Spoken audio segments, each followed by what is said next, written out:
welcome back to my channel. In today's video, I'm going to be showing you my updated foundation routine. This is what I do pretty much almost every single day of the week. I have fallen in love with this foundation routine, especially as we go into the warmer weather. Number one, because it gives me a beautiful matte finish, and number two, because it lasts all day long. I'm telling you guys, this foundation does not budge even after 12 hours of having it on my face.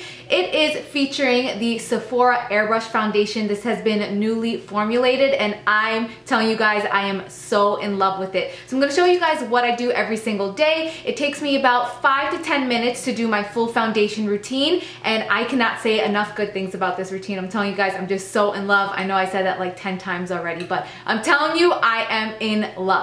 I am wearing it on my face right now, and if you guys want to see how I apply my foundation on a daily basis, then just keep on watching.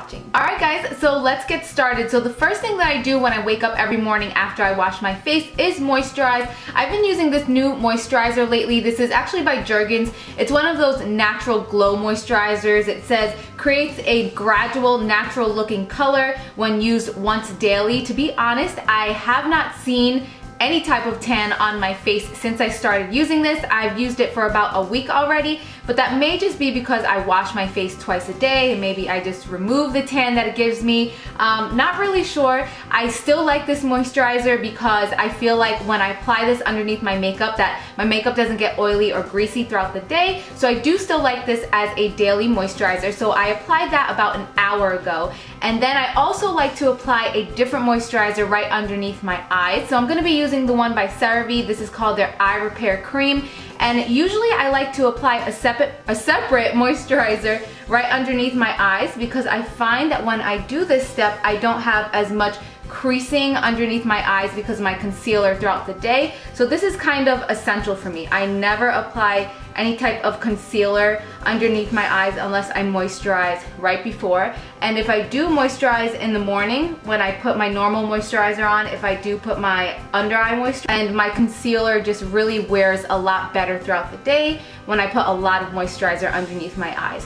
So that's my first step. Now, normally I'm the type of person that likes to put my foundation on first and then my concealer, but when I'm using the foundation that I'm going to use today, the one I use on a daily basis, I actually like putting my under eye concealer on first because my foundation kind of blends it and buffs it out a little bit more. So the concealer that I like to use every day, it really changes. This week I have been loving my Bye Bye Under Eye by IT Cosmetics. I like a lot of different cream concealers for under the eyes, correctors by NYX, by Sedona Lace, by MAC, different ones from IT Cosmetics. So I really do switch up my concealer a lot, but the one that I've been using a lot this week is the one by IT Cosmetics, and this is definitely a full coverage under eye concealer. And actually I applied way too much of that, so I'm going to take half of that and apply it here, and you guys will see that this concealer also highlights my face really nicely. So what I like to do is blend it out with a damp beauty blender.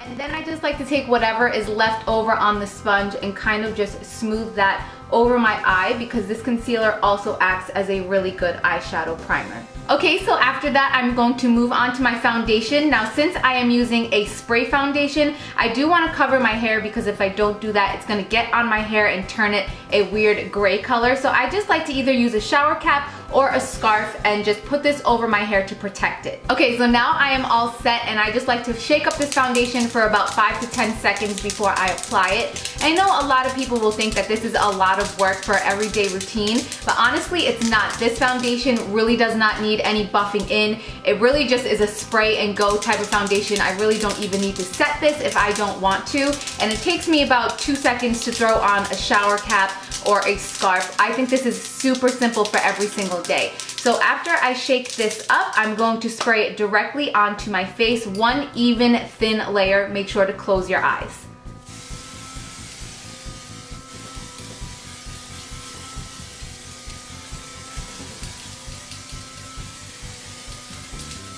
Okay, and you can see that it pretty much blurred out every single imperfection on my face. What I like to do is spray a tiny bit more on my brush, and if you don't like the idea of spraying this directly onto your face, you can always just spray it onto your brush and apply it that way. By the way, the shade that I'm using is light. I usually mix light and medium, or I'll just use medium if I'm tan, light if I'm pale like I am today. I have no type of tan going on. So what I'm gonna do is I sprayed a little bit more on my brush, and I just like to go over on the spots where I need a tiny bit more coverage. For me, that's usually on my cheeks.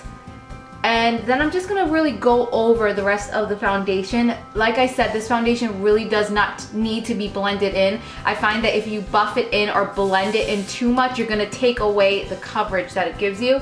So really, I'm just using a tapping motion, and I'm just basically smoothing it out without buffing it in, if that makes any type of sense at all. So all over, just make sure that everything is nice and even. And you could see that it completely blended out the harsh line that my concealer had before. If you don't want to use a concealer, this actually acts as a really good concealer for underneath your eyes if you just want to do it all in one step. So after that, I just like to make sure that it's blended all the way down my neck.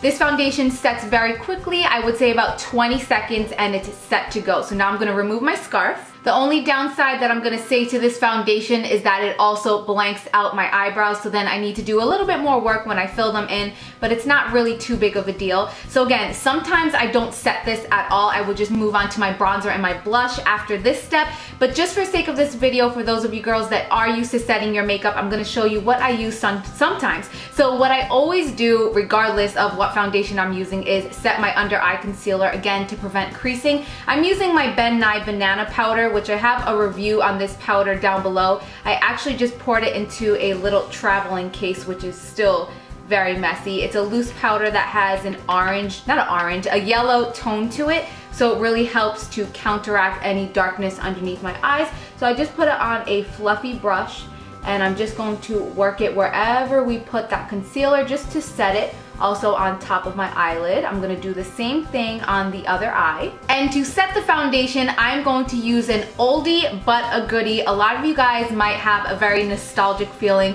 when you look at this powder. I know I do. I remember my grandmother and my mom always using this powder, and I actually tracked it down at Kmart. What I did is I was just bored one day on the internet, and I did a search for the best setting powder, and this powder had so many good ratings, so I just wanted to pick it up. I've been using it for about the past week, and I really do like it. I'm using the one that is translucent extra coverage, so it really doesn't add any type of color to my face, but it gives a little bit more coverage, and it just sets my foundation a little bit further, which again, you really don't need, but if you want to do it, it's not going to hurt. So I'm just using a fluffy brush. This is an e.l.f. complexion brush. I'm not going to apply too much onto the brush at all, and I'm just going to pat this pretty much in my T-zone just to make sure that nothing slides throughout the day, and I'm just going to apply the rest on the rest of my face. There's basically nothing on my brush, but just a little bit further to make sure that everything is set and not going to go anywhere throughout the day, and I'm also adding a tiny bit more of coverage. Okay, so now you can see that my face is completely blanked out. There's no type of dimension or shadow or color in my face because of that foundation, so I want to add a little bit of that back. So the first thing that I'm going to be doing is using my favorite bronzer. This is the NYC Sunny Bronzer. It's like $3 at Target. Same brush, again, this is my everyday routine, so I just like to do something that's really quick and simple. Instead of switching brushes, I'm using the same brush, and I'm just going to apply this wherever the sun would naturally hit my face to add a little bit more dimension and shadow into my face. So my forehead, my temples, along my cheekbones, and you always want to work this up. If you work this down, it's really going to drag your face down. So I apply it right into the hollows of my cheeks and then working my way back up. Sometimes I use this as a blush as well. Today I'm not going to though, because I have a blush that I have recently fallen in love with. So I'm just gonna work this in also along my jawline and down my neck. And the blush that I have fallen in love with recently is actually a Covergirl's Cheekers. This is in the shade, what shade are you? It's in the shade Rose Silk, big fluffy brush again. And I really love this blush because it kind of acts like a highlighter as well. It's a really nice pinky peach shade, but I just feel like it really livens up my face. I heard that this is a dupe for NARS Orgasm blush, which I do not own, so I can't say how similar it is, but I really do like it a lot. I just feel like it brightens up my face, and I like that sheen that it adds as well. But since I am obsessed with highlighter, I'm going to add a highlighter on top of this as well, but you could see how much it really does highlight my face. But on top of that, I'm just going to apply a little bit of my favorite highlighter. This is by the Balm. It's called the Luminizer. I did break it, so it's kind of all over the place, but I'm just going to apply a little bit on the tip of my brush and then apply this just on the very top of my cheekbones and then a little bit down the bridge of my nose. This foundation is extremely matte, so I like to add a little bit of dewiness back into my face just to make it look a little bit more natural. And if you guys want to see a full review on that spray foundation, I will include it down below. From here, I'm going to move on to my eyebrows, my eyes, and then my lips. I will be back to show you guys the finished look, but before I do that, I definitely want to set this just to add a little bit more of a natural look to my face. Again, because this foundation is so matte, sometimes it can look a little bit fake kind of, so I just want to add a little bit of shine or dewiness back into my face. I actually have two that I love using on a daily basis. One is Model in a Bottle, the Sensitive Formula, and the other one is the Skindinavia Makeup Finishing Spray. This one I use when I really need my makeup to last like 12 plus hours, and this one I just use on casual days. So I'm just going to apply this directly onto my face. Okay, and now I am going to go do my eyebrows, my eyes, my lips, and I will be right back. And before I do that, I just want to show you guys a close-up of the skin, what it looks like with this foundation on. It just speaks for itself. I love it. I really do feel like I look airbrushed in pictures, in real life, on camera. I love it so much. I have nothing but good things to say about this foundation. Love it so much. So there you see, that's what it looks like. Alright guys, so I am all done, and this is what the foundation looks like after it has had a chance to settle in and dry, and I have my eyebrows back and the rest of my makeup. I will list everything down below in case you are interested on what I have on my face today. And if you guys want to see my full review on this Sephora Airbrush foundation, I will post that down below. I cannot say enough good things about this foundation. I don't remember the last time that I was so in love with the foundation. It really just gives me a flawless airbrush look, and it lasts all day long. I'm telling you guys that I do not get shiny with this foundation at all. That is why I think it is the perfect foundation for going into the spring and the summertime. And yeah, that is pretty much it for this video. Let me know what you guys think. Let me know if you have tried this foundation or if you plan to, and I will see you guys in my next video. Mwah. Bye!